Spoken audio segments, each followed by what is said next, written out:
গল্প অ্যানিমেশন চ্যানেলে আপনাদের স্বাগত। মা, আমাদের খাবার দাও না, আমার খুব খিদে পেয়েছে। এই ছোট্ট পাখির ছানা দুটো কত মিষ্টি। মায়াবনী জঙ্গলে বাস করত কুহু নামের এক দুঃখী মা পাখি। তার ছোট্ট দুটি বাচ্চা তুনিয়া ও তুহিনা। দিনরাত কষ্ট করে তার মায়ের সাথে তারা বেঁচে থাকত। কখনো খাবার জুটত, কখনো শুকনো পাতা দিয়ে তাদের ঠান্ডা কাটাতে হতো। মা, আমাদের খাবার দাও না, আমার খুব খিদে পেয়েছে। আহারে মা, আমি তো চেষ্টা করি, কিন্তু এই জঙ্গলে খাবার পাওয়া খুব মুশকিল হয়ে যাচ্ছে। কেমন করে তোদের চাহিদা মেটাই বলতো? কুহু রাতের পর রাত না খেয়ে তার সন্তানদের জন্যে খাবার খোঁজে, তবুও দুটো বাচ্চার ক্ষুধা সে মেটাতে পারে না।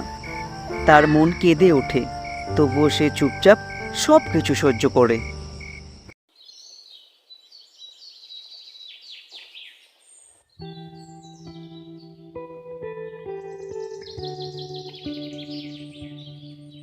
এই টুনি দিদি, আবারও বাচ্চাদের জন্য খাবার খুঁজতে বের হলে বুঝি? তুমি তো দেখছি খুব চিন্তা করো। মজা করে জীবনটা কাটাও না কেন? আর বলিস না পুতু, মা হলে বুঝবি।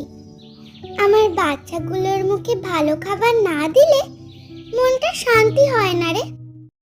আকাশে মেঘ জমতে শুরু করে, আর হঠাৎই কালো ছায়ার মতো সেখানে ডাইনি প্রবেশ করে।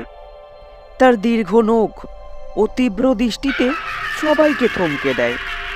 সে পুটুকে দেখে আর কুহুর বাসার দিকে তাকায়।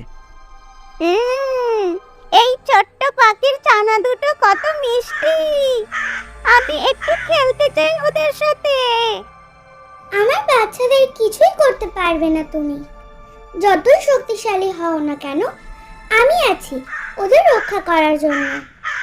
ডাইনি টুনি মায়ের সাহস দেখে কিছুটা হতচকিত হয়, কিন্তু সে মুচকি হেসে সেখান থেকে চলে যায়।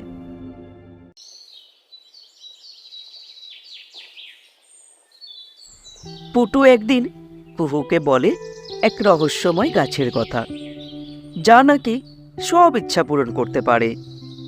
কুহু তার বাচ্চাদের জন্যে খাবারের খোঁজে সেই গাছের দিকে রওনা দেয়। তার সাথে যোগ দেয় আর মিঠু। ওরে টুনি, আমি এই জঙ্গলে অনেক রহস্য জানি, কিন্তু এই গাছের রহস্য কেউ জানতে পারে না।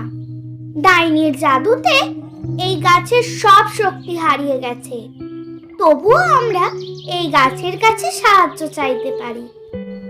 তারা সবাই মিলে একত্রে গাছের কাছে পৌঁছায়। গাছের সামনে এসে মা পাখি কুহু গাছের কাছে প্রার্থনা করতে থাকে।